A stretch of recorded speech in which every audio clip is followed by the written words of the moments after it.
Shalom, selamat pagi saudaraku yang dikasihi oleh Tuhan Yesus Kristus. Kita jumpa lagi dalam kasih Tuhan Yesus Kristus.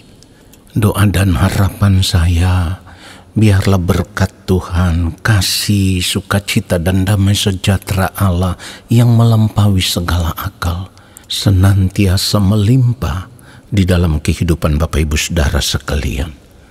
Mari kita siapkan hati kita untuk masuk dalam doa syukur pagi ini.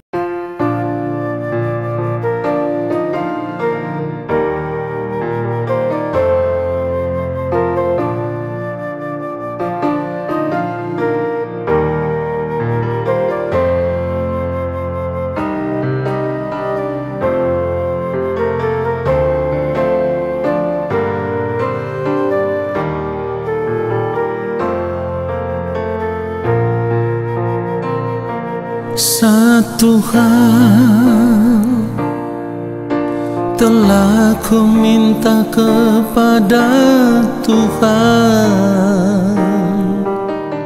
itulah yang ku ingini. Satu hal telah ku minta kepada Tuhan, itulah yang ku ingini.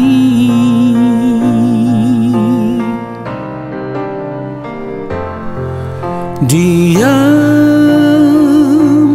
di rumah Tuhan seumur hidupku, menyaksikan kemurahan Tuhan dan menikmati bait-Nya.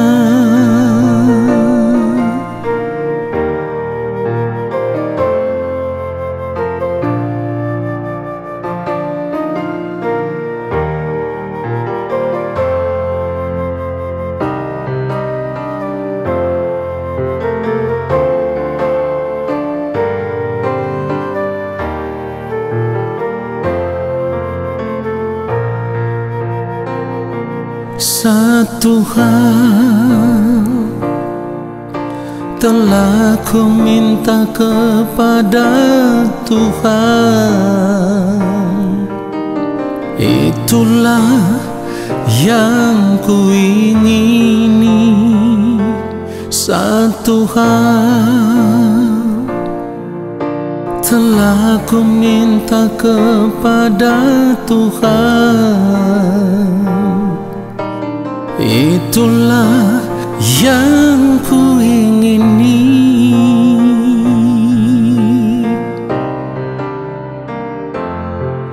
Diam di rumah Tuhan seumur hidupku, menyaksikan kemurahan Tuhan dan menikmati bait-Nya.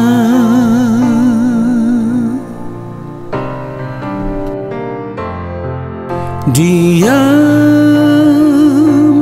di rumah Tuhan seumur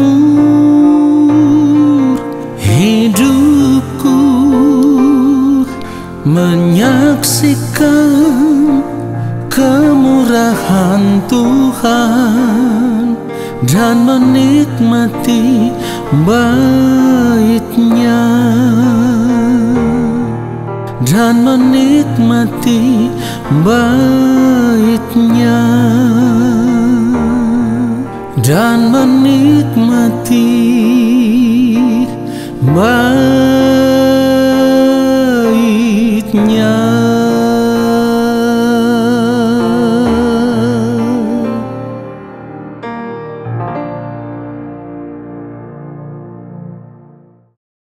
Mari kita berdoa. Yang Maha Kudus, Allah Bapa kami yang ada di dalam kerajaan sorga, kami datang menghadap Bapa di sorga dengan segala ucapan syukur sebab kasih setia yang Engkau nyatakan dalam kehidupan kami sampai detik ini begitu sempurna. Saat ini kami ada di hadapan-Mu ya Bapa. Kami mau membuka hati kami untuk diisi dengan kebenaran firman-Mu. Berbicaralah bagi kami, sampaikanlah isi hati-Mu kepada kami ya Allah. Dan ajar kami ya Allah Roh Kudus untuk mengerti setiap kebenaran firman yang kami dengar, lalu kami mau hidup seturut dengan firman-Mu. Urapi hamba-Mu ya Tuhan untuk menyampaikan kebenaran firman-Mu sesuai dengan kehendak-Mu. Di dalam nama Tuhan Yesus Kristus kami sambut firman Tuhan saat ini. Amin. Saudara yang dikasihi oleh Tuhan Yesus Kristus, kita akan membaca kebenaran firman Tuhan 1 Yohanes 2 ayat 6. Barang siapa mengatakan bahwa ia ada di dalam Dia, ia wajib hidup sama seperti Kristus telah hidup. Berbahagialah setiap orang yang mendengarkan kebenaran firman Tuhan ini dan mau melakukannya di sepanjang hari hidupnya. Saudara yang dikasihi oleh Tuhan Yesus Kristus, dari kebenaran firman Tuhan yang kita baca ini, ada satu kata yang harus kita perkarakan dengan serius. Kata itu adalah wajib. Kata wajib ini dirangkai dalam sebuah kalimat. Wajib hidup sama seperti Kristus telah hidup. Kalau dikatakan wajib hidup sama seperti Kristus telah hidup, maka sebagai orang percaya yang saat ini berada di dalam Kristus, kita tidak punya pilihan yang lain, saudaraku, dan kita tidak bisa menolak ini. Kita wajib memiliki kehidupan yang sama seperti Kristus. Saya ulang sekali lagi, kita wajib memiliki kehidupan yang sama seperti Kristus. Nah, persoalannya selama ini adalah di dalam menjalani hari hidup kita, kita hampir-hampir tidak pernah memikirkan, atau dengan kata lain kita hampir-hampir tidak pernah memperkarakan dengan serius keadaan hidup kita yang sampai saat ini belum serupa dengan Kristus. Kita harus jujur untuk satu hal ini. Sampai saat ini hidup kita belum benar-benar serupa dengan Kristus. Bahkan kalau harus jujur, sampai saat ini kita hampir-hampir tidak pernah memikirkan bahwa kita harus memiliki hidup yang sama seperti Kristus. Kita harus memiliki pribadi yang sama seperti Kristus. Saudaraku, pertanyaannya, kenapa sampai saat ini kita hampir-hampir tidak pernah memikirkan hal yang demikian? Jawabannya sederhana. Karena selama ini kita sudah terlanjur membiarkan diri kita dipenuhi dengan cara hidup dunia. Kita sudah terlanjur membiarkan hati dan pikiran kita dicemari dengan gaya hidup dunia. Pada akhirnya, bejana hati kita ini kita isi dengan berbagai keinginan diri yang semuanya itu merupakan keinginan-keinginan daging untuk menikmati dunia ini dengan segala kesenangannya. Nah, ketika kita membiarkan bejana hati kita dipenuhi dengan berbagai keinginan diri yang semuanya itu merupakan keinginan-keinginan daging untuk menikmati dunia ini dengan segala kesenangannya, maka perhatikan ini, kita sama sekali tidak pernah lagi memikirkan bahwa kita memiliki satu kewajiban yang tidak boleh kita abaikan, yaitu panggilan untuk menjadi serupa dengan Kristus. Di mana firman Tuhan katakan tadi, kita wajib hidup sama seperti Kristus telah hidup. Saudara perhatikan itu. Ini panggilan kita sebagai orang percaya. Saudaraku, firman Tuhan berkata, barang siapa mengatakan bahwa ia ada di dalam Dia, ini artinya kalau kita berkata bahwa kita ada di dalam Kristus, panggilan kita, kewajiban kita harus hidup sama seperti Kristus telah hidup. Kenapa demikian? Karena hidup sama seperti Kristus itu adalah standar hidup anak-anak Allah. Standar hidup anak-anak kerajaan Allah. Dan standar hidup ini tidak bisa dikurangi. Kalau kita mengurangi standar hidup ini, kehidupan kita tidak berkenan kepada Allah Bapa di sorga. Ingat, di dalam Kristus kita dipilih. Saya ulang sekali lagi, di dalam Kristus kita dipilih, saudaraku. Dan bukan saja dipilih, tetapi kita juga ditentukan supaya menjadi serupa dengan Kristus. Itulah kenapa saya katakan tadi, standar hidup ini tidak bisa dikurangi. Kalau kita mau membaca kebenaran firman Tuhan, Roma 8 ayat 29, dikatakan sebab semua orang yang dipilihnya dari semula, mereka juga ditentukannya dari semula untuk menjadi serupa dengan gambaran anaknya, supaya ia, anaknya itu, menjadi yang sulung di antara banyak saudara. Saudara yang dikasihi oleh Tuhan Yesus Kristus, seharusnya kita memperkarakan akan hal ini dengan serius. Ya, kenapa? Karena kalau kita tidak memperkarakan akan hal ini dengan serius, pada akhirnya kita tidak akan pernah berjuang untuk merubah diri menjadi pribadi yang sama seperti Kristus. Dengan demikian saat ini kita harus menyadari, dalam hidup ini kita memiliki dua pilihan hidup. Pilihan hidup yang membawa kita menuju kerajaan sorga, dan pilihan hidup yang akan menggiring kita berjalan menuju kebinasaan kekal. Kalau saya berkata seperti ini bahwa kita punya dua pilihan hidup, saudara pasti berkata, saudara akan memilih pilihan hidup yang membawa ke sorga. Di sini kita harus menyadari, kalau kita berkata kita memilih pilihan hidup yang membawa kita ke sorga, itu juga bukan tanpa konsekuensi. Sebab konsekuensi dari pilihan hidup yang akan membawa kita ke sorga itu, harga yang harus kita bayar adalah kita wajib memiliki hidup yang sama seperti Kristus. Dan ini tidak bisa dikurangi.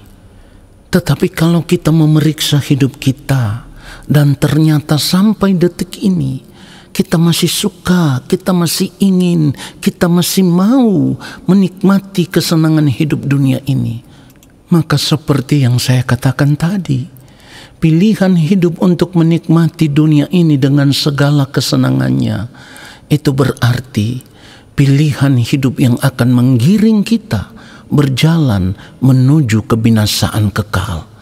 Sekarang mari kita periksa hidup kita. Kita memiliki pilihan hidup yang mana, saudaraku?